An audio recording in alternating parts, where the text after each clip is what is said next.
राहुल गांधी कल से गृह मंत्री अमित शाह के पीछे पड़े हुए हैं। आरोप लगा रहे हैं कि अमित शाह ने छात्रों पर फायरिंग करवा दी, पैलेट गन चलवा दी।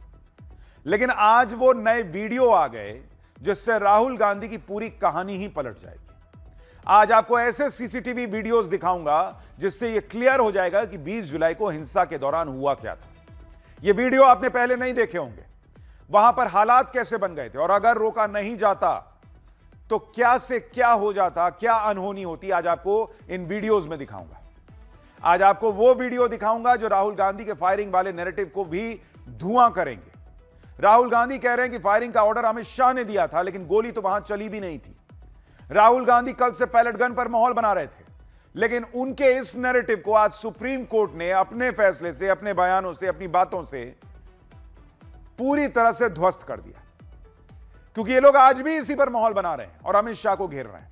आज राज्यसभा में पेपर लीक बिल पर चर्चा हुई तो कांग्रेस के अध्यक्ष मल्लिकार्जुन खड़गे ने अमित शाह के लिए ऐसा कहा है, बहुत सुनिएगा तो आप हैरान रह जाइएगा। कल राहुल गांधी कह रहे थे कि अमित शाह को कांपते हुए देखा, आज खड़गे ने कुछ ऐसा कहा है कि उस पर और हंगामा हो रहा है। इधर ये पॉलिटिक्स चल रही है, उधर कैसे छात्र फिर सड़कों पर आ गए। लेकिन इस बार कॉकरोच पार्टी, केजरीवाल, इंडी वाले सब सन्नाटे में हैं इन छात्रों को देखकर। क्यों भाई, आज आपको यह भी दिखाऊंगा, लेकिन पहले ये जो पूरा घमासान छिड़ा है इसका एक ट्रेलर देखिए।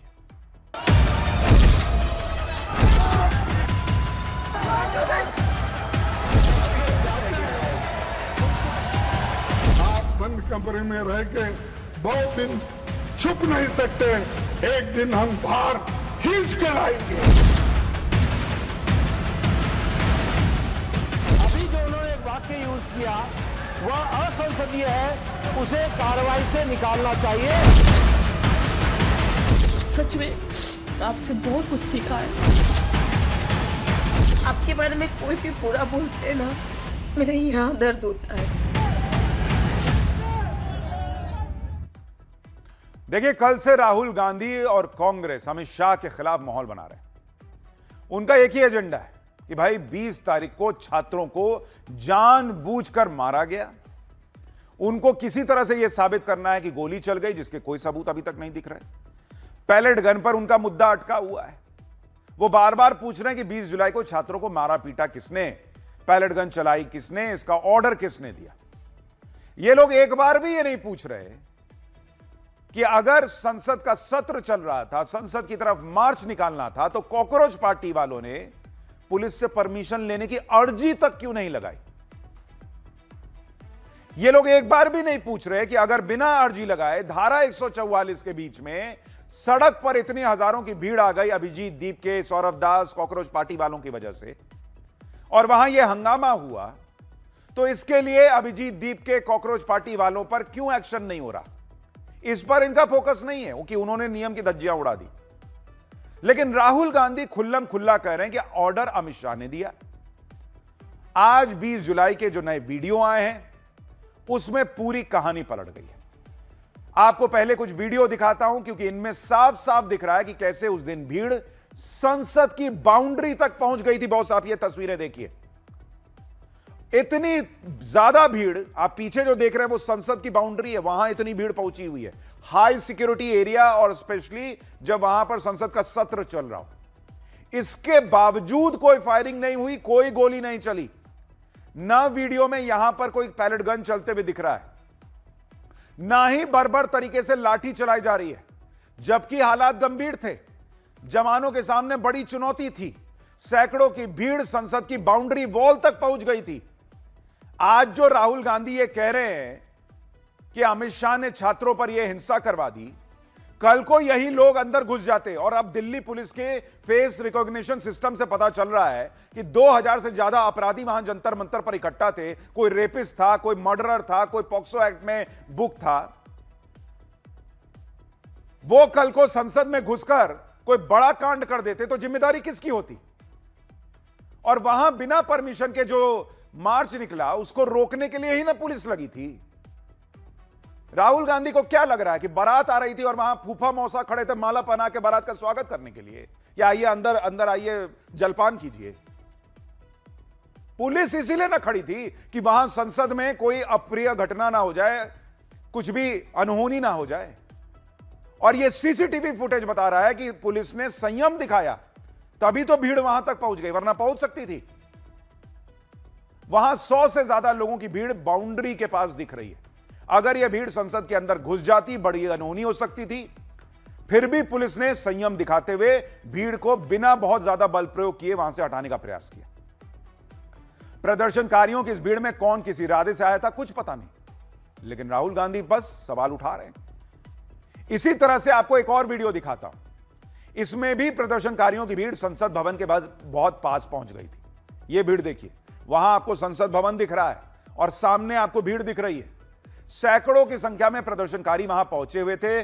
पुलिस किसी तरह एक ह्यूमन चेन बनाकर इन लोगों को वहां से निकाल रही थी। इस दौरान भी पुलिस ने अपना संयम नहीं खोया, जबकि उनके पास हथियार थे। उनके ऊपर संसद की सुरक्षा की जिम्मेदारी थी। भीड़ संसद के इतने पास आ गई थी, जबकि इस प्रदर्शन को लेकर यह माहौल बनाया जा रहा था कि प्रदर्शनकारी बहुत शांत थे, वो शांति से अपना प्रदर्शन कर रहे थे। पुलिस और आरएएफ ने बर्बरता की, जबकि इन वीडियो में साफ साफ दिख रहा है कि उस वक्त हालात सामान्य नहीं थे। भीड़ को कंट्रोल करना जरूरी था। संसद तक भीड़ का पहुंच जाना सुरक्षा के लिहाज से बहुत गंभीर विषय बन गया था। नेपाल, बांग्लादेश का हाल सब देख चुके हैं। वहां कैसे भीड़ संसद के अंदर घुस गई थी, राष्ट्रपति भवन के अंदर घुस गई थी। राहुल गांधी यही चाहते थे क्या? इन वीडियोज ने दूध का दूध, पानी का पानी कर दिया है। लेकिन कांग्रेस अभी भी लगी हुई है कि किसी तरह से अमित शाह को घेर लो, अमित शाह के बहाने नरेंद्र मोदी को घेर लो। कल राहुल गांधी ने कहा था कि उन्होंने अमित शाह को कांपते हुए देखा। आज तो और गजब हो गया। राज्यसभा में कांग्रेस अध्यक्ष मल्लिकार्जुन खड़गे ने अमित शाह पर ऐसा बयान दे दिया, खूब हंगामा हो गया। एंटी पेपर लीक बिल पर चर्चा करते हुए मल्लिकार्जुन खड़गे ने कह दिया कि अमित शाह बंद कमरे में छिपे हुए हैं, हम उन्हें खींचकर, भाषा देखिए, कि हम उन्हें खींचकर जनता के सामने लाएंगे। ये लोग यही चाहते थे क्या कि ये भीड़ अंदर घुसे और खींचकर जो है देश के नेताओं के साथ बर्ताव करे? देश के गृह मंत्री के लिए ऐसी भाषा का इस्तेमाल क्या आपको सही लगता है? राज्यसभा में इसी पे बवाल मच गया। देखिए वहां क्या हुआ है। गया, किसका कान गया, किसका हाथ गया, किसका पैर टूटा, इसका जिम्मेदार कौन है? इसका जिम्मेदार आप है, होम मिनिस्टर है। आप बंद कमरे में रह के आप सुन रहे होंगे मेरी बात, लेकिन आप बंद कमरे में रह के बहुत दिन छुप नहीं सकते। एक दिन हम बाहर खींच के लाएंगे और जनता के सामने हम दिखाएंगे इनके लोगों में क्या है। लीडर ऑफ द ऑपोजिशन को हम शांति से सुन रहे हैं और प्रजातंत्र में शांति से सुनना ये हमारी जिम्मेवारी है सरकार की। लेकिन मेरा निवेदन है लीडर ऑफ ऑपोजिशन से कि वह तर्क के साथ भावावेश में ना आए और भावावेश में ऐसे शब्दों का प्रयोग न करें जो असंसदीय है। अभी जो उन्होंने एक वाक्य यूज किया वह असंसदीय है, उसे कार्रवाई से निकालना चाहिए और आगे भी आप भावनाओं में न आए। 20 जुलाई को जो कुछ हुआ उसके पीछे अमित शाह हैं, यह माहौल बनाया जा रहा है और इसलिए कुछ बातें कहनी जरूरी हो जाती हैं, क्योंकि इस देश के युवाओं, जेनजी छात्रों के अंदर यह जहर भरा जा रहा है कि तुमको जानबूझ के मारा गया, तुमको टारगेट किया गया और इसलिए फैक्ट्स पर बात जरूरी है। देखिए वहां फायरिंग हुई, इसके कोई सबूत नहीं दिख रहे। पैलेट गन चली, इसको लेकर जो बातें कही जा रही हैं उसमें सुप्रीम कोर्ट ने अपनी बात कह दी है, वो आगे दिखाऊंगा। लेकिन मैं आज आपको एक वीडियो दिखाना चाहता हूं जिसमें यह जो नैरेटिव बनाया जा रहा है कि छात्रों को सरकार मार देना चाहती थी, उनको जानबूझ के मारा गया। इस वीडियो को देखिए बॉस साहब। यह वीडियो एक आरएएफ जवान का है। पुलिस के जवान और रैपिड एक्शन फोर्स के जवानों ने पूरा संयम कैसे दिखाया उसका एक सबूत है। आप देखिए, इसको भीड़ दौड़ा रही है। यह आदमी भीड़ से घिरा हुआ है, इसको पता है इसकी लिंचिंग हो सकती है, इसके हाथ में बंदूक है। उसके बावजूद इस आदमी ने भीड़ पर गोली नहीं चलाई, सिर्फ रुका, इसने बंदूक तानी, भीड़ को थोड़ा सा अलर्ट किया कि रुक जाओ नहीं तो अच्छा नहीं होगा, और फिर वहां से चला गया और भीड़ उसके पीछे फिर चली गई क्योंकि उनको पता था कि यह बंदूक नहीं चलाएगा। उसने हवा तक में फायरिंग नहीं की बॉस। इस देश की फोर्सेस ने इतना संयम दिखाया है। हां, कुछ घटनाएं हुई हैं, उससे कोई नकार नहीं रहा, लेकिन इतना संयम। और अगर आप कह रहे हैं कि अमित शाह ने ऑर्डर दिया हुआ था, तो यह आदमी गोली नहीं चलाता अपनी जान बचाने के लिए? पुलिस वालों के जो पिटने के बार बार वीडियो आ रहे थे, अगर ऑर्डर था अमित शाह के मारो इनको, तो वो पिट रहे होते। आपको क्या लगता है पुलिस इतनी कमजोर है, आरएएफ इतनी कमजोर है? उनके पास कोई तरीका नहीं था बॉस। आपको कोई आइडिया नहीं है कि इससे बड़ी बड़ी भीड़ को हैंडल करने का इनके पास मादा भी है, कलेजा भी है, हथियार भी है, तरीका भी है। लेकिन इस देश की सरकार ने यह तय किया हुआ था कि वहां छात्रों की आड़ में भले गुंडई करने वाले भी घुसे हैं, लेकिन उनको भी छोड़ दो, नहीं तो छात्र जो है कहीं वो जो है इसमें ना पिस जाए। और आप उसका तमाशा बना रहे हो। सब कुछ खत्म होने के बाद भी भड़का रहे हो उस देश के युवाओं को कि देखो देखो तुमको मारने का आदेश था। मारने का आदेश होता तो यह होता। बॉस, थोड़ा ध्यान से सोचिए कि इस देश में किस तरह की पॉलिटिक्स चल रही है। जवानों को मैक्सिमम रिस्ट्रेन के लिए ऑर्डर था, यह साफ साफ दिखता है इस तस्वीर से भी और जितने पिटने के पुलिस के वीडियो आए उनसे भी। जब बिल्कुल ही हालात खराब हो जाएं, सब कुछ हाथ से निकलता दिखेगा, तो फिर जवानों के सामने भी कोई विकल्प नहीं बचता। यही बात आज सुप्रीम कोर्ट ने भी कही। राहुल गांधी और कांग्रेस पैलेट गन की बात लगातार कर रहे हैं, लेकिन आज सुप्रीम कोर्ट में पैलेट गन को लेकर जब सुनवाई हुई तो क्या हुआ? जंतर मंतर पर प्रदर्शनकारी छात्रों पर पैलेट गन के इस्तेमाल के खिलाफ आज सुप्रीम कोर्ट में बहुत इंपॉर्टेंट सुनवाई हुई। याचिका में पैलेट गन के इस्तेमाल पर बैन लगाने की मांग की गई, लेकिन सुप्रीम कोर्ट ने इस पर बैन लगाने से इनकार कर दिया बॉस। कोर्ट ने कहा कि पुलिस नियम असाधारण परिस्थितियों में पैलेट गन के इस्तेमाल की अनुमति देती है। कोर्ट ने याचिकाकर्ताओं से कहा कि इन नियमों को चुनौती दिए बिना आपको राहत मिलना मुश्किल है। कोर्ट ने कहा कि जब तक आप स्वयं इन नियमों को चुनौती नहीं देते, तब तक ग्रेडेड रिस्पांस के तहत पैलेट गन का इस्तेमाल ही एक विकल्प है। कोर्ट ने कहा कि अगर किसी शांतिपूर्ण प्रदर्शन को असामाजिक तत्व अपने फायदे के लिए हाईजैक कर उसे हिंसक बना दें, तो उस स्थिति में पुलिस की तरफ से अपनाए जाने वाले उपायों पर भी विचार करना होगा। सुप्रीम कोर्ट ने कहा कि अगर कानून व्यवस्था की अत्यंत गंभीर स्थिति में लाठीचार्ज और आंसू गैस के बावजूद हिंसा पर काबू नहीं पाया जा सके और पुलिस को गोली तक चलाने की अनुमति हो सकती है, ऐसे में तो ऐसे हालात में पैलेट गन के इस्तेमाल पर पूर्ण प्रतिबंध लगाने का आधार क्या है? यानी सुप्रीम कोर्ट तक कह रहा है कि अगर कानून व्यवस्था बिगड़ती दिखे तो पुलिस को के पास यह अधिकार है कि वो गोली चलाए, तो पैलेट गन कैसे नहीं चलाएगा? कोर्ट ने यह भी कहा कि किसी विशेष मामले में पैलेट गन के इस्तेमाल की न्यायिक समीक्षा करने से परहेज नहीं कर रही है वो, लेकिन याचिकाकर्ता को यह दिखाना होगा कि जब कानून व्यवस्था की स्थिति में चरणबद्ध तरीके से बल प्रयोग की व्यवस्था है और कुछ परिस्थितियों में गोली चलाने तक की अनुमति होती है, तब पैलेट गन के इस्तेमाल को मनमाना क्यों माना जाए? यानी जो लोग पैलेट गन चलाने के मुद्दे को बता रहे थे कि छात्रों पर अत्याचार करने के लिए ऑर्डर मिला कि मार दो इनको पैलेट गन से, सुप्रीम कोर्ट तक कह रहा है कि यह एसओपी है बॉस, कि अगर हालात हाथ से निकलते दिखें तो पैलेट गन इस्तेमाल किया जा सकता है। और मेरा फिर एक बेसिक सा सवाल है, एक तो सरकार को आगे आकर बताना चाहिए कि किन परिस्थितियों में पैलेट गन चला, और दूसरी बात कि अगर ये सीधा ऑर्डर था कि चलाओ खुला पैलेट गन सब पर, तो आपको लगता है कि वहां जो छात्र थे उनमें से एक दो को पैलेट गन से चोट आई होती? आपको वाकई लगता है अगर पैलेट गन चलाने की, गोली चलाने की खुली छूट होती तो पैलेट गन से और कितने लोग घायल हुए होते? राहुल गांधी कह रहे हैं गोली चलाने की छूट थी, लाशें गिरी होती फिर। अरे थोड़ा तो सोचिए क्या बोल रहे हैं बॉस। सुप्रीम कोर्ट ने इस मामले में सुनवाई करते हुए कुछ आदेश भी जारी किए। सुप्रीम कोर्ट ने प्रदर्शन के दौरान चले हथियारों से जुड़े रिकॉर्ड को सुरक्षित रखने का निर्देश दिया। इस मामले में कोर्ट ने केंद्र सरकार से भी जवाब मांगा और दिल्ली पुलिस से भी पैलेट गन चलाने को लेकर एसओपी जो होती है वो मांगी। इसके साथ ही कथित पैलेट गन फायरिंग से घायल हुए प्रदर्शनकारियों को उचित इलाज मिलना चाहिए, इसके लिए दिल्ली सरकार को आदेश दिया। फिर कह रहा हूं, अगर कहीं जबरदस्ती किसी को पकड़ के कूच के पीटा गया, उस पर चर्चा कर लीजिए, उस पर कार्रवाई कर लीजिए, उस पर जांच कर लीजिए, लेकिन भगवान के लिए यह माहौल मत बनाइए कि इस देश में छात्रों को गोली मारने और सबको पैलेट गन से ठोक देने का आदेश था। इम्पॉसिबल बॉस, जो दिख रहा है उसमें तस्वीर कुछ और ही है। पैलेट गन पर सुप्रीम कोर्ट ने जो टिप्पणी की, जो आदेश दिया, वो बहुत महत्वपूर्ण है। ये किसी सरकार की बात नहीं है बॉस।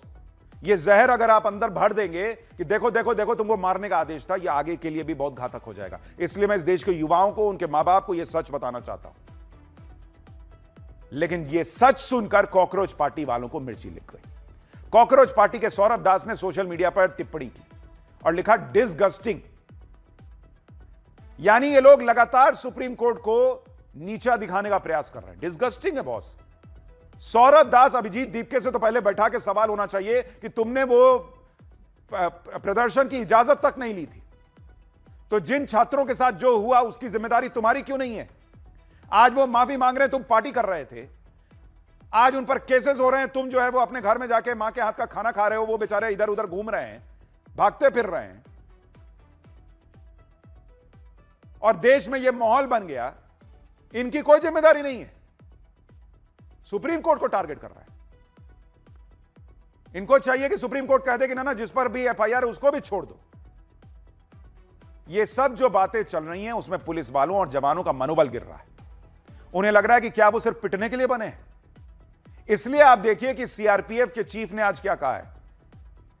भाई, सरकार ने कह दिया कि छात्रों को आंच नहीं आनी चाहिए, पुलिस वाले पिटते रहे। उनके अंदर भी तो भाव है ना, उनको भी तो लगता है कि मैं कर सकता था लेकिन मुझे करने नहीं दिया गया। किसी के मन में भाव आ सकता है। उस मनोबल को बढ़ाने के लिए सीआरपीएफ के चीफ को आज कहना पड़ा। सीआरपीएफ के अंडर ही आरएएफ आती है, रैपिड एक्शन फोर्स, जो जंतर मंतर पर तैनात थी।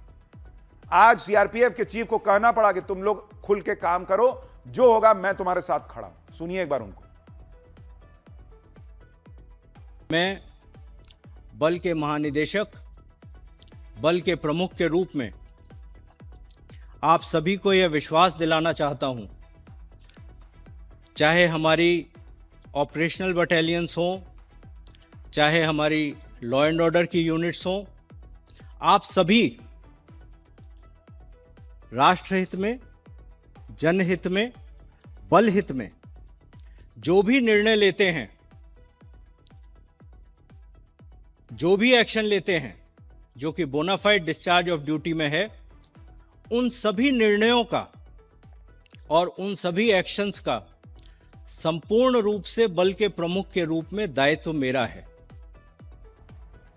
देखिए, बहुत महत्वपूर्ण बात है, क्योंकि देश के सुरक्षा बलों का अगर मनोबल गिर गया ना, बहुत घातक स्थिति हो जाएगी देश में। तो ज्ञानेंद्र जी बहुत सही बात की है, सही काम किए। ये लोग पैलेट गन की बात कर रहे हैं, लेकिन आज संसद में कश्मीर के सांसद इंजीनियर राशिद ने कांग्रेस और इंडी वालों की ही धुलाई कर दी। उन्होंने याद दिलाया कि पैलेट गन किसके जमाने में इस्तेमाल होना शुरू हुआ और कितना ज्यादा होता था। अभी 1 मिनट हो गया, प्लीज बात तो कर लेने। 1 मिनट प्लीज, 2-3 मिनट तो दे दीजिए, बात तो करनी है। आज पैलेट गन की बात हो गई। मैं कहना चाहूंगा आज एंड इंडिया अलायंस से, ये पैलेट गन तो आपने ही कश्मीर में शुरू किया। 2010 में 150 लोग मार दिए जब आप कांग्रेस के नेशनल। पैलेट गन को ही लेकर सिर्फ इंडी गठबंधन पर सवाल नहीं खड़े हो रहे। उनके दोहरे रवैये का सवाल सिर्फ पैलेट गन को लेकर नहीं है कि तो आपके राज में हुआ तो ठीक, इधर हो गया तो गलत हो गया।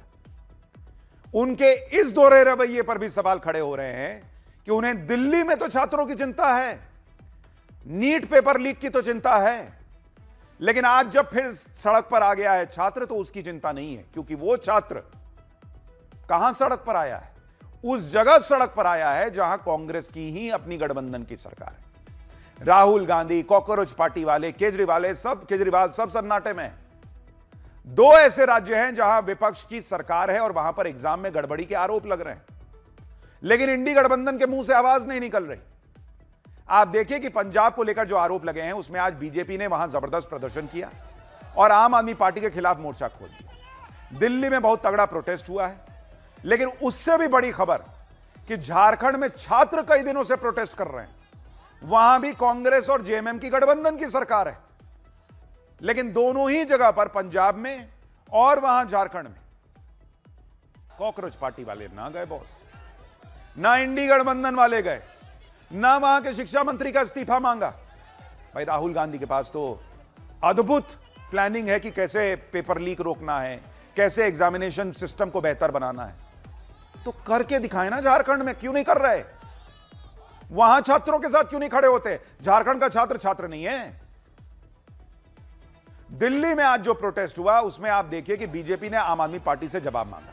आम आदमी पार्टी के दिल्ली में दफ्तर के बाहर प्रदर्शन हुआ। इसमें पंजाब के शिक्षा मंत्री हरजोत सिंह बैंस का इस्तीफा बीजेपी मांग रही है। बीजेपी का आरोप है कि पंजाब में कई परीक्षाओं में गड़बड़ी हुई है और इसकी जिम्मेदारी लेकर इस्तीफा उनको दे देना चाहिए। सुनिए बीजेपी क्या आरोप लगा रही है, फिर आपको झारखंड की भी खबर दिखाता हूं। आम आदमी पार्टी और आम आदमी पार्टी की पंजाब की सरकार एकदम चुप्पी साधे हुई है, टेक्निकलिटीज के पीछे छिप रही है। और इसीलिए मैं उनसे पूछना चाहती हूँ, अभी तक उन्होंने पंजाब के अपने शिक्षा मंत्री का इस्तीफा क्यों नहीं लिया? छात्रों का भाग्य जब उन्होंने दांव पे लगा दिया तो छात्रों के प्रकार किसी प्रकार की अकाउंटेबिलिटी क्यों नहीं करी? भारतीय जनता पार्टी के कार्यकर्ता केजरीवाल को ये चेताने आए हैं, याद दिलाने आए हैं कि इन्होंने जनता मंतर पर मनीष सिसोदिया ने कहा था कि अगर पंजाब में पेपर लीक होगा तो हम पंजाब के शिक्षा मंत्री का इस्तीफा लेंगे। भगवान ने उनकी जल्दी सुनी है। उससे पहले भी जो फार्मास्यूटिकल का पंजाब में परीक्षा का पेपर लीक हुआ, उससे पहले 12th पंजाब में 12वीं क्लास का अंग्रेजी का पेपर भी लीक हुआ था, लेकिन आज तक केजरीवाल ने उसके ऊपर कोई एक्शन नहीं लिया। उधर पंजाब के मुख्यमंत्री दावा कर रहे हैं कि कोई पेपर लीक हुआ ही नहीं। सुनिए भगवंत मान। ਛੋਟੀ ਦਿਨਾ ਆਉਣ ਵਾਲੇ ਵੀ ਹੋਰ ਵੀ ਤੁਸੀਂ ਅਜੇ ਬਹੁਤ ਸਾਰੇ ਪੇਪਰ ਕਲੀਅਰ ਕਰਨੇ ਨੇ। ਤੁਹਾਡੇ ਭੈਣ ਭਾਈਆਂ ਨੇ, ਛੋਟੇ ਭੈਣ ਭਾਈਆਂ ਨੇ ਪੇਪਰ ਕਲੀਅਰ ਕਰਨੇ ਨੇ। 4.5 ਸਾਲ ਹੋ ਗਏ ਸਰਕਾਰ ਬਣੀ ਨੂੰ, ਪੰਜਾਬ ਦੇ ਵਿੱਚ ਇੱਕ ਵੀ ਪੇਪਰ ਲੀਕ ਨਹੀਂ ਹੋਇਆ, ਇੱਕ ਸਿੰਗਲ ਪੇਪਰ ਵੀ ਲੀਕ ਨਹੀਂ ਹੋਇਆ ਪੰਜਾਬ ਦੇ ਵਿੱਚ। पंजाब में क्या हुआ है क्या नहीं हुआ है वो लोगों के सामने है। पंजाब में चुनाव है, वहां कांग्रेस और केजरीवाल की भी लड़ाई है, इसलिए पंजाब के मामले में राहुल गांधी चुप बैठे हैं। लेकिन पंजाब कांग्रेस कुछ कुछ बोल रही है, लेकिन ये उस तरह से नहीं बोल रहे जिस तरह से ये नरेंद्र मोदी के खिलाफ केंद्र की पॉलिटिक्स में बोलते हैं। और इसी तरह का सन्नाटा झारखंड को लेकर भी है। वहां तो कांग्रेस खुद सरकार में है, इसलिए सब सन्नाटे में है। जबकि आप देखिए कि वहां झारखंड में छात्र सड़क पर उतरे हुए हैं। झारखंड में भर्ती परीक्षाओं में गड़बड़ी और पेपर लीक को लेकर छात्र प्रदर्शन कर रहे हैं। बड़ी संख्या में छात्र और युवा सड़कों पर उतरकर विरोध कर रहे हैं। उनका आरोप है कि राज्य में नौकरी की परीक्षाओं में पारदर्शिता है ही नहीं है, बार बार धांधली सामने आती है। राजधानी रांची में बड़ी संख्या में छात्र धरने पर बैठ गए हैं, सरकार से मांग कर रहे हैं कि विवादित परीक्षाओं को रद्द करके दोबारा कराओ। और इस पूरे विवाद की सबसे बड़ी वजह 14वीं कंबाइंड सिविल सर्विसेज परीक्षा के नतीजे हैं। उम्मीदवार आरोप लगा रहे हैं कि अलग अलग कैटेगरी के लिए कट ऑफ अंक साफ तौर पर जारी ही नहीं किए गए। उम्मीदवारों ने ओएमआर शीट में गड़बड़ी के आरोप लगाए। कम नंबर वाले कई उम्मीदवारों को पास दिखाया गया। आरोप है कि परीक्षा कराने का काम एक ऐसी कंपनी TDPL को दिया गया जिसे पहले ही ब्लैकलिस्ट किया गया था। इन आरोपों के बाद जांच शुरू हुई, कई लोगों की गिरफ्तारी भी हुई। मुख्यमंत्री हेमंत सोरेन के आदेश पर इस मामले की जांच CID कर रही है, लेकिन छात्र मांग कर रहे हैं कि परीक्षा को रद्द करके दोबारा कराया जाए और इस मामले की जांच CBI से कराई जाए। एक बार छात्रों को सुनिए। लोग चार मांगों को लेकर के धरने पे बैठे हुए। सरकार जब तक हमारी ये 4 मांगों को नहीं सुनती है तब तक ये हम लोग को चलता रहेगा। हो सकता है इसका प्रारूप चेंज हो जाए। अभी जो हम लोग अनशन पे बैठे हैं, ये भूख हड़ताल हो सकता है, विधानसभा घेराव हो सकता है, रांची कुछ हो सकता है, ये भी कुछ भी हो सकता है, लेकिन अभी हम लोग वेट एंड वॉच की स्थिति में है। झारखंड के 2400 जिला से छात्र नौजवान एकजुट हो रहे हैं अपने हक और अधिकार के लिए। अपने जो है सो फंडामेंटल राइट का हनन जो हो रहा है उसके लिए एकत्रित हो रहे हैं। तो क्या राज्य सरकार को ये संज्ञान नहीं लेना चाहिए? राज्य सरकार को हम लोगों से वार्ता करने के लिए उनको पहल नहीं करनी चाहिए? हम लोग तो तय कर दिए कि हम लोग यहाँ तब तक बैठेंगे जब तक हम लोग की 4 जो प्रमुख जायज मांगे हैं वो पूरी नहीं हो जाए। यहाँ पे किसी भी अभ्यर्थियों का हाल सही नहीं है, क्योंकि प्रशासन ने रात में यहाँ पे जब लाइट की व्यवस्था करनी थी तो उन्होंने लाइट यहाँ पे नहीं दिया, हटा दिया गया। तो मैं यही कहना चाहती हूँ कि यहाँ पे सारे अभ्यर्थी भूखे प्यासे बैठे हुए हैं। लेकिन झारखंड के छात्रों की कौन सुने बॉस? हमने तो आपको दिखाया, धर्मेंद्र प्रधान के इस्तीफे की भी बात की, झारखंड की भी बात कर रहे हैं। लेकिन इस देश में मीडिया का एक वर्ग है जिसका एक ही काम है, उनको लगता है सरकार सिर्फ नरेंद्र मोदी चला रहे हैं, दूसरी जगह सरकारें नहीं है, उनसे नहीं पूछते वो। और पॉलिटिकल पार्टीज का भी अपना अपना हिसाब तय है। कॉकरोच जनता पार्टी दिल्ली में बात करेगी, झारखंड जाएगी नहीं, पंजाब जाएगी नहीं। हालांकि झारखंड के मामले को बीजेपी जो है वो उठाने की बात कह रही है। सुनिए वो क्या कह रही है। राज्य में अगर हम देखते हैं जिस तरह से घोटाला ही घोटाला हो रहा है, सारे चीजों, ट्रेजरी घोटाला है, आपका पेपर लीक का मैटर है, बहुत कुछ है ऐसे, जमीन घोटाला है, छात्र का भविष्य जो कि अंधेरा में, युवा क्या करेंगे, युवा सब सड़कों पर अभी उतर रहे हैं, जो अपना कैरियर को लेकर करके जो पढ़ाई लिखाई करने का समय है वो लोग अभी आंदोलन कर रहे हैं। छात्रों के इस प्रोटेस्ट से झारखंड में इंडी गठबंधन की सरकार हिली हुई है। छात्रों के प्रदर्शन पर अलर्ट जारी किया गया है। झारखंड पुलिस की स्पेशल ब्रांच के इस अलर्ट के मुताबिक रांची, जमशेदपुर और धनबाद के एसएसपी के साथ साथ दूसरे जिलों के पुलिस अधिकारियों को कानून व्यवस्था की स्थिति पर नजर रखने के लिए कहा गया है। रेल एसपी को भी अलर्ट रहने का निर्देश दिया गया है। अलर्ट में 6 अगस्त से शुरू होने वाले विधानसभा सत्र के दौरान छात्रों के बड़े हंगामे की आशंका जताई गई। ऐसे में पुलिस और प्रशासन को पहले से ही तैयार रहने के लिए कहा गया है ताकि किसी भी स्थिति में हालात को समय रहते संभाला जा सके। उधर झारखंड सरकार कह रही है कि इस मामले को देखा जा रहा है, सीएम की नजर लगातार इस मामले पर है। तो भाई देख, तो केंद्र में भी लोग रहे थे, एक्शन भी हो रहा था, लोग पकड़े भी जा रहे थे, तब तो इस्तीफा चाहिए था। अब इस्तीफा नहीं चाहिए दूसरी जगह। सुनिए सरकार वहां क्या कह रही है। बिल्कुल हम लोग चुप नहीं हैं। मैं साफ साफ कहना चाहूँगी कि जेपीएससी का जो चीज़ें उजागर हुई हैं, पहले तो वो बहुत ही शर्मसार करने वाली बात है पूरे राज्य के लिए, राज्य के लोगों के लिए, सरकार के लिए। मगर मैं इस चीज़ को क्रेडिट भी देना चाहती हूँ माननीय मुख्यमंत्री जी को, क्योंकि किसी भी सरकार के लिए अपने ही शासन में अपने संस्थाओं के ऊपर जांच कराना कोई आसान चीज़ नहीं है। मगर माननीय मुख्यमंत्री जी के संज्ञान में जैसे ही बात आई, उन्होंने पूरा हिम्मत दिखाते हुए इसको सीआईडी को सौंपने का काम किया है। वाह बॉस, मुख्यमंत्री हेमंत सोरेन हो, इंडी गठबंधन की सरकार हो, तो सीआईडी की जांच करा देना बहुत अफलातूनी काम है। और यहां नरेंद्र मोदी के राज में अगर नीट का पेपर लीक हो गया, जिन्होंने पेपर लीक किया उन पर कार्रवाई हो रही है, चार्जशीट भी दाखिल हो गई, रीनीट ठीक से हो गया, नहीं नहीं नहीं नहीं, मोदी ने देश बर्बाद कर दिया। लेकिन यहां कुछ हो जाए तो सीआईडी जांच ही बहुत बड़ी चीज है। छात्र को इसी में संतुष्ट होकर घर में जाकर लिट्टी चोखा खा लेना चाहिए। यानी कुल मिलाकर बड़ी बात यह है कि पेपर लीक और परीक्षाओं में गड़बड़ी सबकी समस्या है, लेकिन पॉलिटिक्स ऐसे हो रही है कि इंडी वालों को सिर्फ नरेंद्र मोदी दिखते हैं। यह सिर्फ नरेंद्र मोदी सरकार से ही सवाल होता है, जबकि राज्यों में इनकी जो सरकारें हैं, जब उन पर सवाल आता है तो ये लोग सन्नाटे में चले जाते हैं। लेकिन ये जो पॉलिटिक्स है ना, इसको समझने की जरूरत है। फिलहाल पाठशाला में अगला अध्याय। उधर पीएम मोदी की सीसीएस वाली मीटिंग, इधर दिल्ली सरकार ने हंगामा करने वालों पर क्या फैसला किया। जंतर मंतर पर गालीबाज गैंग को पब्लिक का जवाब। पीएम मोदी के लिए कौन से नए वीडियो आ गए। विदेशी फंडिंग और डीलिमिटेशन, पीएम मोदी के 2 बड़े एक्शन रोकने के लिए क्या हंगामा हो रहा है, अब इसका अध्याय देखिए। छात्रों के बहाने जिस तरह से राहुल गांधी और इंडी गठबंधन वाले हंगामा कर रहे हैं, उसमें कुछ लोगों को यह भी लग रहा है कि क्या यह सब पीएम मोदी के 2 बड़े एक्शन को रोकने का प्रयास तो नहीं। क्योंकि आप देखिए कि जो छात्र प्रोटेस्ट कर रहे थे उनकी बातें मान ली गई, वो घर चले गए। पेपर लीक पर कड़ा कानून बन गया, सिस्टम के रिफॉर्म के लिए कमेटी बना दी पीएम ने। फिर भी राहुल गांधी और इंडी गठबंधन वाले गोल पोस्ट चेंज कर करके इस मुद्दे को जिंदा रख रहे हैं। और ऐसा इसी वजह से हो सकता है, कुछ लोगों को लगता है कि इस संसद सत्र में पीएम मोदी 2 बड़े बिल लाने वाले हैं।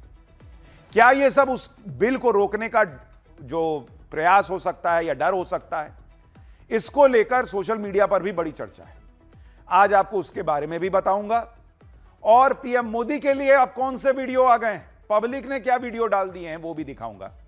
पीएम मोदी कौन से बड़े एक्शन की तरफ बढ़ रहे हैं, संसद में क्या कोई नया धमाका कर सकते हैं, वो इस पर भी बात होगी। लेकिन पहले एक झलक देखिए।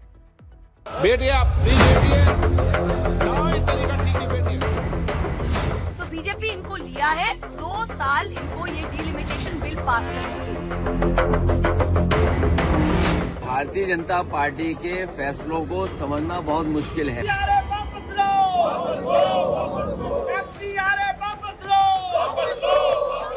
केजी के बच्चे को समझ में आए, इतनी सरलता से इनको मैं समझा दूंगा।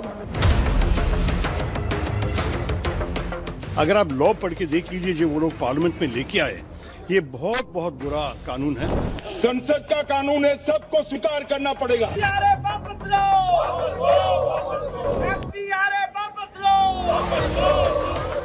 अगर गारंटी शब्द चाहिए तो मैं गारंटी शब्द उपयोग करता हूं। वादा की बात करते हो तो मैं वादा शब्द उपयोग करता हूं। देखिए, दो ऐसे बिल हैं जिससे देश की राजनीति उलट-पुलट हो जाएगी और माना जा रहा है कि विपक्ष इससे परेशान है और इसीलिए यह विरोध बढ़ता जा रहा है। दोनों बिल विदेश से भारत में आने वाले चंदे और संसद में सीटों की संख्या बढ़ाने से जुड़े हुए हैं और इन दोनों ही विषयों से विपक्ष जो है वो इस वक्त एक दर्द महसूस कर रहा है। एफसीआरए बिल और डीलिमिटेशन बिल में ऐसा क्या क्या है जिससे विपक्ष तिलमिलाया हुआ है? अगले हफ्ते संसद में किस तरह का राजनीतिक धमाका हो सकता है? इन दोनों बिलों का विरोध हो क्यों रहा है? इससे क्या बदल जाएगा? आज आपको विस्तार से समझाऊंगा। लेकिन आप देखिए कि नरेंद्र मोदी का आगे का प्लान क्या है। देखिए, एक बात समझिए, आज ही पीएम मोदी ने कैबिनेट कमेटी ऑन सिक्योरिटी यानी सीसीएस की बैठक की।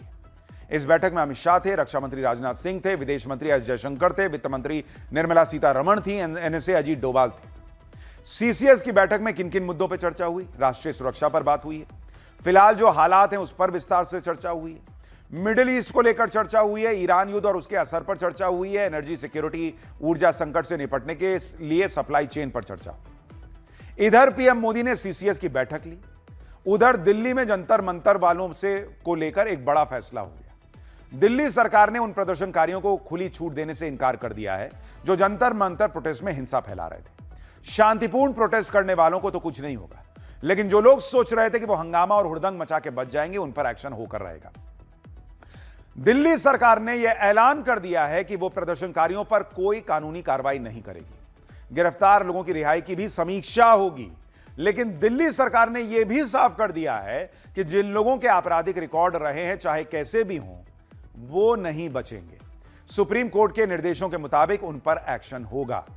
यानी जो सौरभ दास कॉकरोच पार्टी वाले कह रहे थे कि नहीं, सब पे से आपको एफआईआर हटानी होगी, किसी पे एक्शन नहीं होना चाहिए, वो हिसाब किताब नहीं चलेगा। ये दिल्ली सरकार ने क्लियर कर दिया। सुप्रीम कोर्ट के आदेश का पालन होगा और जिनका भी इत्तू सा भी क्रिमिनल रिकॉर्ड है वो नहीं छोड़े जाएंगे। गालीबाज और हंगामा करने वाले प्रदर्शनकारियों पर एक्शन जारी रहेगा। खास बात यह है कि अब पब्लिक खुद आगे बढ़कर गालीबाज प्रदर्शनकारियों के खिलाफ केस भी दर्ज करा रही है। जंतर मंतर के प्रदर्शन के दौरान इस लड़की का वीडियो सबसे ज्यादा वायरल हुआ। इस वीडियो में यह पीएम मोदी को इतनी भद्दी भद्दी गालियां दे रही है कि आप सुनते तो हैरान रह जाते, सुना नहीं सकते, लिख के भी नहीं बता सकते। वहां आपको देखिए कैसी भाषा लिखनी पड़ रही है। सुप्रीम कोर्ट की वकील स्मृति सिंह चंदेल ने इसके खिलाफ शिकायत करा दी है। स्मृति सिंह की शिकायत पर इस लड़की के खिलाफ एफआईआर हो गई है। पीएम मोदी के खिलाफ आपत्तिजनक भाषा वाला वीडियो 23 जुलाई का है। शिकायत में प्रधानमंत्री के पद की गरिमा को ठेस पहुंचाने का आरोप लगाया गया। इस लड़की के खिलाफ समाज में वैमनस्य फैलाने और शांति भंग करने के आरोप लगाए गए। दिल्ली के जंतर मंतर की इस घटना पर नोएडा के थाने में 0 एफआईआर की गई है। 0 एफआईआर आगे की जांच के लिए दिल्ली के संसद मार्ग थाने भेजी गई है। यानी पीएम मोदी और उनकी मां के खिलाफ भद्दी भद्दी गालियां देने वाले लोग अब बच नहीं पाएंगे। साथ ही यह लड़की बहुत दिन से, जब से यह सब हुआ है, गायब है, लेकिन एफआईआर तो हो गई। आज नहीं तो कल कानूनी जो कार्रवाई है वो होगी। और आप देखिए कि कई जेनजी तो पहले ही माफी मांग रहे हैं। आप सुनिए इस लड़की के खिलाफ शिकायत दर्ज कराने वाली वकील स्मृति सिंह ने क्या बताया। मैं स्मृति सिंह चंदेल, हाँ, मैंने उन जंतर मंतर पर आंदोलनकारियों के खिलाफ मुकदमा दर्ज करवाया है जिन्होंने हमारे देश के प्रधानमंत्री के खिलाफ गंदी और अभद्र भाषा का प्रयोग किया तथा उनकी स्वर्गवासी माता जी के भी बारे में उन्होंने गलत शब्दों का इस्तेमाल किया और इस तरह की ओझी हरकत करने वाले लोगों को कभी माफ नहीं किया जाएगा। देखिए, जंतर मंतर का प्रोटेस्ट तो पेपर लीक के खिलाफ था, लेकिन वहां पर पूरा माहौल बना दिया गया पीएम मोदी के खिलाफ। खुली छूट दी गई। अरे तुम तो यूथ हो, तुम तो गाली दे सकते हो। और जो लोग खुली छूट की बात कर रहे हैं उनमें से एक नहीं मिलेगा जो अपने मां बाप के सामने बैठ के नरेंद्र मोदी को ऐसी गंदी गंदी बात कर सके या ऐसे ऐसे शब्द बोल सके या फिर ऐसी ऐसी हरकतें कर सके जैसी वहां हो रही थी। लेकिन इनको पंप किया, अरे बोलो तुम जनजी हो, करो, ऐसा क्या है। ऐसे भद्दे भद्दे कमेंट थे, सुनाए नहीं जा सकते। पीएम मोदी के मां के खिलाफ भी अब शब्द कहे गए। इन गालीबाज प्रदर्शनकारियों की भाषा से देश की जनता में नाराजगी। आज मैं आपको सुनाता हूं कि पीएम मोदी को अपशब्द कहे जाने से पब्लिक कितनी दुखी है। अब लोग वीडियो बना बना के डाल रहे हैं, जो पीएम मोदी के समर्थन में अब वीडियो बना रहे हैं, उसको वायरल कर रहे हैं, रो रहे हैं कि उनको अंदर तक चोट लगी है कि पीएम मोदी के साथ इस तरह का व्यवहार किया गया है। कल के आए बच्चे आपको गाली दे रहे हैं, ऐसा लग रहा है जैसे अपने पिता को कोई गाली दे रहा है और कष्ट हो रहा है। यहाँ मैं बहुत रील बनाती हूँ, पर आज दिन इतना दुख रहा है जब भी कोई रील आपके प्रति नफरत देख रही हूँ उन लोगों के अंदर। कितने भी पढ़े लिखे लोग हैं यहाँ पर, उनको गलत सही का अभी तक अनुभव नहीं है।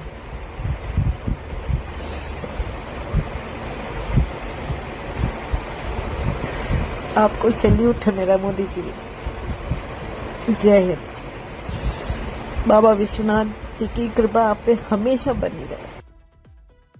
आपको जिस तरह से लोगों ने बुरा भला बोला है ना, यहाँ तकलीफ हुई। ऐसा लगा जैसे आपके साथ हमारा कोई रिश्ता है, कोई बहुत ही पुराना रिश्ता। शायद आप में हमको हमारे पापा और दादा ये सब दिखते हैं। आपको हम अपने पापा और दादा की तरह ही देखते हैं, तो हमको ऐसा लगता है कि हम अपने पापा को या अपने दादा को गाली कैसे दे सकते हैं, या फिर अगर कोई और उनको गाली दे रहा है तो वो हम कैसे सुन सकते हैं। आज मेरे ये आंसू नहीं रोक पा रही हूं मैं, क्योंकि पिछले 2 दिन से बहुत तकलीफ हो रही थी। जब भी मैं इस तरह के वीडियोस, फोटोज, पोस्टर या फिर ये सब चीजें देखती थी तो मुझे यही लगता था कि आप इतना सब कैसे बर्दाश्त कर लेते हो। आपसे पता है मैंने बहुत कुछ सीखा। ये सीखा कि ऐसी कंडीशन में जब दुनिया आपको इतना कुछ बोल रही हो, आपको कैसे खुश रहना है, आपको कैसे शांत रहना है। ये सब सीखा है मैंने आपसे। एक खास इकोसिस्टम ने, जंतर मंतर पर आए कुछ लोगों ने पीएम मोदी को गाली देकर ऐसा माहौल बनाने का प्रयास किया जैसे ये पूरा देश उनसे नफरत करता। अगर ऐसा होता तो वो चुनाव पे चुनाव नहीं जीत रहे होते। लेकिन वो देखकर कितने लोगों के मन में दुख है, उसकी अब वीडियोस बाहर आ रहे हैं। जंतर मंतर पर जब पीएम मोदी के बारे में उल्टा सीधा बोला जा रहा था तो मोदी विरोधी इसे सुन सुनकर बड़े खुश थे, लेकिन ये भूल गए कि आम पब्लिक का सेंटिमेंट कुछ और ही है।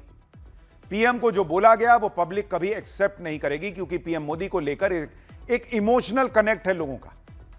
वो इमोशन आप देखिए कि किस तरह से लोग इस तरह की अभद्रता से दुखी हैं। लगातार ऐसे वीडियो आते जा रहे हैं। मोदी जी, दिल से नमन है आपको। आपका और मेरा कोई रिश्ता नहीं है, पर पता नहीं फिर भी इतने दिनों से लोग आपको इतनी गालियां देते हैं। मुझे बहुत बुरा लगता है, मेरे दिल को चोट पहुंचता है। ऐसा लगता है कोई मेरे पिता को गाली दे रहा है। मतलब उस माँ को गाली देने की क्या जरूरत थी जो इस दुनिया में है ही नहीं, जिसने कभी राजनीति की ही नहीं। उसको गाली देने की क्या जरूरत थी? वो भी छोटे छोटे बच्चे उस माँ को गाली दे रहे थे। Love you. आपके बारे में लोग कितना बोल रहे हैं।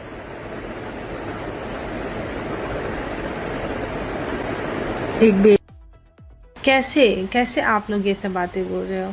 खुद को जैन जी, खुद को अल्फा, पता नहीं क्या क्या कहते हो। भाई तमीज कहाँ चली गई आपकी? आपको तमीज कहाँ है? आप भूल गए हो कि आप किसकी बात कर रहे हो, किसके बारे में बात कर रहे हो। मतलब मुझे ऐसे बोलने का कोई ये नहीं है, मैं कोई सेलेब।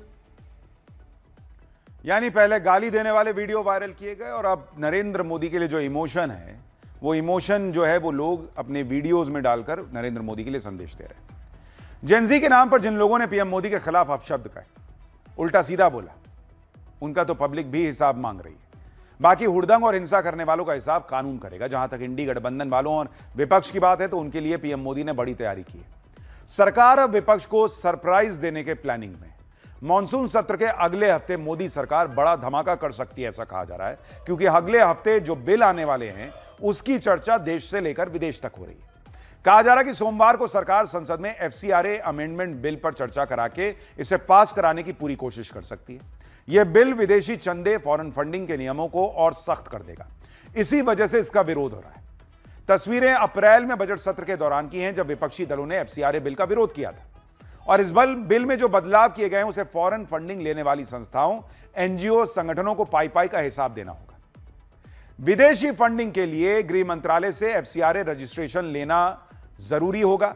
विदेशी फंडिंग का पैसा एक तय बैंक अकाउंट से ही होकर आएगा, उसका ऑडिट होगा और सालाना रिपोर्ट सरकार को देनी ही होती है। विधायकों, जजों, सरकारी कर्मचारी, अखबार और राजनीतिक दलों को विदेशी फंडिंग पर रोक रहेगी। FCRA रजिस्ट्रेशन खत्म होने के बाद फॉरेन फंडिंग से बनी संपत्तियों को लेकर प्राधिकरण बनेगा। अगर कोई संगठन 5 साल के अंदर लाइसेंस रिन्यू नहीं करता है तो उसका रजिस्ट्रेशन रद्द माना जाएगा। इसके बाद विदेशी फंडिंग से बनी संगठन की संपत्ति पर प्राधिकरण का कंट्रोल हो जाएगा। यह प्राधिकरण उस संपत्ति का प्रबंधन करेगा या उसका निपटारा करेगा, लेकिन फॉरेन फंडिंग से बनी धार्मिक संपत्तियों के चरित्र में कोई बदलाव नहीं किया जाएगा। फॉरेन फंडिंग से बनी संपत्तियों से इसी नियम से विपक्ष तिल मिलाया हुआ है। विपक्ष कह रहा है कि सरकार फॉरेन फंडिंग से बने चर्च, स्कूल और दूसरी इमारतों पर कब्जा करना चाहती है। सुनिए एक बार। इसमें लिखा है कि जब FCRA लाइसेंस को रिन्यू नहीं किया जाता है तो सरकार को अभी अधिकार मिलेगा कि जो भी चर्च, जो भी ऑर्फनेज, जो भी अस्पताल, जो भी स्कूल, जो भी FCRA के कंट्रीब्यूशंस के साथ कोई चर्च या कोई भी आके बनाया हुआ है, कोई भी सोसाइटी भी बनाए हैं FCRA के पैसे लेके, फॉरेन कंट्रीब्यूशंस लेके, वो सारे सरकार को कॉन्फिस्केट करने का अधिकार मिल गया है। FCRA संशोधन बिल में लिखा है कि धार्मिक संपत्तियों का चरित्र नहीं बदलेगा। फिर भी कांग्रेस उस पर हल्ला मचा रही है। दरअसल कांग्रेस और विपक्षी दलों की परेशानी का कारण फॉरेन फंडिंग से बनी संपत्तियों के हाथ से जाने और NGO को मिलने वाली फंडिंग है, क्योंकि इसी साल पिछले ही महीने जून में गृह मंत्रालय ने NGO को मिलने वाली विदेशी फंडिंग के नियम सख्त कर दिए थे। गृह मंत्रालय ने एक नोटिफिकेशन जारी किया था जिसमें उन नियमों का जिक्र है जिसका पालन करने के बाद ही NGO को विदेशी फंड मिल सकता है। नोटिफिकेशन के मुताबिक NGOs को यह बताना होगा कि उन्हें किस पर्टिकुलर काम के लिए फंड चाहिए और पैसा खर्च कहां करोगे। यह भी बताना होगा कि NGO का कामकाज किस राज्य में, किस एरिया में चल रहा है। इसके साथ ही NGO को अपनी वेबसाइट, सोशल मीडिया अकाउंट और पब्लिकेशन के बारे में बताना होगा। हर NGO को विदेशी फंड लेने के पहले रजिस्ट्रेशन कराना होगा, सरकार से परमिशन लेनी होगी। सरकार की तरफ से 105 एक्टिविटीज तय की गई हैं जिसके तहत ही आप विदेशी डोनेशन ले सकते हैं। जिन NGO के पास पहले से ही FCRA यानी फॉरेन कंट्रीब्यूशन रेगुलेटरी एक्ट का लाइसेंस है, उन्हें सरकार के साथ अपनी डिटेल 1 साल के अंदर साझा करनी होगी। अब इसमें क्या गलत है बॉस? विदेश से कोई अनाप शनाप पैसा भेज दे और तुम देश में कुछ भी करते रहो और सरकार आंख मूंद करके बैठी रहे। भाई जो पूरी फंडिंग है बताओ, काम करो। अगर तुम NGO हो तो NGO को मिलने वाली विदेशी फंडिंग के नियम सख्त करना जरूरी क्यों था, यह भी आपको समझना चाहिए। पहले की सरकारों में बिना चेक एंड बैलेंसेस के विदेशी फंडिंग आने पर भारत की खुफिया एजेंसी ने क्या रिपोर्ट दी थी? भाई जून 2014 में मोदी सरकार के आने से ठीक पहले इंटेलिजेंस ब्यूरो यानी IB ने विदेशी फंडेड NGO से जुड़ी एक रिपोर्ट तैयार की थी और रिपोर्ट में कहा गया था कि विदेशी फंडेड NGOs जैसे Greenpeace, Amnesty, Action Aid विकास परियोजनाओं को रोक रहे हैं। रिपोर्ट में कहा गया था कि ये NGOs परमाणु प्लांट, कोयला, बिजली, खनन, डैम और पूर्वोत्तर के ऑयल प्रोजेक्ट्स के खिलाफ काम कर रहे हैं। IB के मुताबिक इनकी वजह से भारत का GDP ग्रोथ 2 से 3% घट रहा है। ये NGOs पश्चिमी देशों की विदेश नीति के हिसाब से भारत के विकास को नुकसान पहुंचा रहे हैं। Report PMO, home minister, finance ministry और बाकी बड़े अधिकारियों को भी भेजी गई थी। इस रिपोर्ट के ठीक बाद भारत में मोदी सरकार आ गई और PM मोदी अब वही कर रहे हैं जो देश हित में जरूरी है। रिपोर्ट तो UPA के जमाने के वक्त की बनी हुई है। FCRA बिल से विपक्ष परेशान और हैरान है, तो वहीं सरकार के डीलिमिटेशन बिल ने भी विपक्ष की नींद उड़ा रखी है। इसी साल बजट सत्र के दौरान डीलिमिटेशन के मुद्दे पर संसद में भयंकर हंगामा हुआ था। विपक्ष संसद की सीट बढ़ाने के अनुपात को लेकर विरोध कर रहा था। आरोप लगा रहा था कि इससे उत्तर भारत, दक्षिण भारत का दायरा बढ़ जाएगा, दरार आ जाएगी। इस बात की बहुत दिनों से चर्चा हो रही है कि इसी सत्र में डीलिमिटेशन बिल आ सकता है। इसके लिए 2/3 बहुमत की जरूरत होगी, जिसके लिए सरकार बजट सत्र के बाद से ही कोशिश कर रही है। डीलिमिटेशन बिल अभी तो एजेंडे में नहीं है, लेकिन सरप्राइज की बात सभी कर रहे हैं। विपक्ष को इसी बात का डर है कि कहीं डीलिमिटेशन बिल सरकार लेकर ना आ जाए। डीलिमिटेशन बिल से विपक्ष क्यों टेंशन में है, इसे आप ऐसे समझिए कि उनका जो मुस्लिम वोट बैंक है, खास करके जिसको वो मान के चलते हैं कि ये कहां जाएगा मोदी के पास, उसके बिखरने का सबसे बड़ा खतरा उनको लग रहा है। और मैं आपको असम के उदाहरण से बताता हूं, जहां 2023 में डीलिमिटेशन हुआ और उसके बाद क्या हुआ वो आप देखिए। असम में पहले 35 मुस्लिम बहुल सीटें हुआ करती थी, जो डीलिमिटेशन के बाद घटकर 22 रह गई, यानी 13 सीटें सीधे सीधे घट गई। मुस्लिम बहुल बराक घाटी की सीटें 15 से घटकर 13 हो गई। बारपेटा जिले की सीटें 8 से घटकर 6 हो गई। मुस्लिम बहुल बारपेटा सीट को पुनर्गठित करके शेड्यूल कास्ट आरक्षित सीट कर दिया गया। शेड्यूल ट्राइब आरक्षित विधानसभा सीटें 16 से बढ़कर 19 हो गई और शेड्यूल कास्ट समुदाय की सीटें 8 से बढ़कर 9 हो गई। यानी असम में इंपैक्ट दिखा डीलिमिटेशन का, और इसीलिए ये लोग घबराए हुए हैं। देश में डीलिमिटेशन के बाद इसी तरह से ये होगा नहीं होगा अभी कोई नहीं जानता, लेकिन असम के परिसीमन ने विपक्ष को डर पैदा कर दिया। असम में डीलिमिटेशन के बाद पहला चुनाव इसी साल 2026 में हुआ और उसमें मुस्लिम विधायकों की संख्या में गिरावट दर्ज की गई। 2021 के असम चुनाव में 31 मुस्लिम विधायक जीते थे, जबकि 2026 के चुनाव में यह संख्या घटकर 22 मुस्लिम विधायकों की रह गई। असम में विपक्षी दलों के कुल 24 विधायक हैं और इसमें से 22 विधायक मुसलमान हैं। अकेले कांग्रेस के 19 में से 18 विधायक मुसलमान हैं। और यही डर अब इंडी गठबंधन को नेशनल लेवल पर सता रहा है कि ऐसा ना हो कि जिन मुस्लिम बहुल इलाकों को वो ये मान के चलते हैं कि यहां का वोट कहां जाएगा मोदी के पास, वहां खेला हो जाए, मुस्लिम बहुल सीटें घट जाएं और उनको मुसलमानों का जो वोट भर भर के मिलता है वो घट जाए। डीलिमिटेशन के बाद कहीं मुस्लिम बहुल सीटें कम ना हो जाए, ये इनका सबसे बड़ा तनाव है। ऐसा होने पर मुस्लिम वोट बैंक वाला नैरेटिव भी ध्वस्त हो जाएगा और विपक्ष अभी से माहौल बना रहा है कि मुस्लिम सीटों की संख्या कम हो सकती है। लोकसभा चुनाव में विपक्षी दलों की रणनीति अक्सर मुस्लिम डोमिनेटेड सीटों के आसपास घूमती है, क्योंकि उनको लगता है ये तो हमने सिक्योर कर लिया, अब हिंदू वाले में से थोड़ा बहुत इधर उधर करना है। फिलहाल मुस्लिम डोमिनेटेड सीटों का हाल क्या है वो आपको बताता हूं। अगर आप देखेंगे देश में जो लोकसभा के लिहाज से अगर आप देखेंगे, लोकसभा में जो फिलहाल की स्थिति है, मुस्लिम डोमिनेटेड सीटें जहां पर मुस्लिम आबादी इतनी है जो कि प्रभाव डालती है चुनाव पर क्या असर पड़ता है, तो करीब ऐसी 105 सीटें हैं। 105 सीट जो कुल लोकसभा सीट का 19% है। कुल लोकसभा सीट का 19%, 105 सीटें सीधे सीधे मुस्लिम प्रभाव वाली हैं। इनमें भी अगर आप देखेंगे तो 65 सीट ऐसी है जिसमें कि 35% प्लस मुस्लिम आबादी है, 35% प्लस। इसके अलावा 40 सीट ऐसी है जहां पर 20% प्लस मुस्लिम आबादी है। तो इसलिए ये जो 105 सीट का आंकड़ा है, ये विपक्ष को लग रहा है कि कहीं डिलिमिटेशन हो गया तो ये हाथ से चला जाएगा, और इसीलिए उनकी घबराहट। और कई लोगों को लगता है इसीलिए कि ये बिल ही ना आ पाए, इतना हंगामा करते रहो कि संसद चली ना पाए, इस तरह की स्थिति बने। लेकिन अब ये कह नहीं सकते कि ऐसा ही है या नहीं है। और इतने हंगामे के बाद भी जब नीट में सुधार वाला बिल आ गया, पेपर लीक में सुधार वाला बिल, तो डिलिमिटेशन आना होगा तो वो भी आ ही जाए। और अब हमारा स्पेशल सेगमेंट ऐसा क्यों बॉस। देखिए, किराए पर घर खोजना एक बहुत बड़ा सिरदर्द होता है। सही लोकेशन, सही किराया, मकान मालिक कैसा है, मकान मालिक सोचता है किराएदार कैसा है, दसियों टेंशन है। लेकिन एक बड़ी टेंशन रहती है रेंट एग्रीमेंट को लेकर। ज्यादातर मकान मालिक हर साल नया रेंट एग्रीमेंट बनवाते हैं, और आपने भी गौर किया होगा कि ज्यादातर मकान मालिक 11 महीने का ही रेंट एग्रीमेंट बनवाते हैं। आपने सोचा ऐसा क्यों है बॉस, 11 का 12 महीना कर देते तो क्या ही हो जाता। कहानी सुनिए, कानून में कहीं नहीं लिखा है कि रेंट एग्रीमेंट 11 महीने का ही होना चाहिए। 11 महीने के एग्रीमेंट के पीछे असली वजह रजिस्ट्रेशन से बचना है। रजिस्ट्रेशन एक्ट 1908 और ट्रांसफर ऑफ प्रॉपर्टी एक्ट के मुताबिक साल दर साल चलने वाली या 1 साल से ज्यादा अवधि की लीज को रजिस्टर्ड कराना जरूरी होता है। रजिस्ट्रेशन कराइएगा तो स्टाम्प ड्यूटी लगेगी, रजिस्ट्रेशन फीस लगेगा, दूसरे प्रोसेस शामिल हैं। इसलिए मकान मालिक 11 महीने का रेंट एग्रीमेंट रखते हैं, जिससे एग्रीमेंट साफ तौर पर 1 साल से कम रहे। 11 महीने का रेंट एग्रीमेंट रखने के 2 और फायदे हैं। हर 11 महीने बाद किराया बढ़ाया जा सकता है। मकान मालिक और किराएदार आसानी से नई शर्तें तय कर सकते हैं। 11 महीने का एग्रीमेंट नोटरी के जरिए 100 से 500 रुपए के स्टाम्प पेपर पर बन जाता है। इसके लिए किसी सरकारी दफ्तर के चक्कर नहीं काटने पड़ते। यह तरीका मकान मालिक और किराएदार दोनों के लिए आसान और पैसा बचाने वाला होता है। हालांकि 11 महीने का एग्रीमेंट स्टैंप ड्यूटी से पूरी तरह मुक्त नहीं होता। नियम और शुल्क हर राज्य में अलग अलग हो सकते हैं। केवल नोटरी कराना और सरकारी रजिस्ट्रेशन कराना भी एक ही बात नहीं है। यानी पैसा बचाना एक तो मकसद, दूसरा रेंट बढ़ाने का भी वो हो सकता है, और किराएदार को बदलना तो बोलो 11 महीने खत्म, मामला आगे बढ़ो। तो ये है कहानी 11 महीने वाले रेंट एग्रीमेंट की। आज के लिए पाठशाला में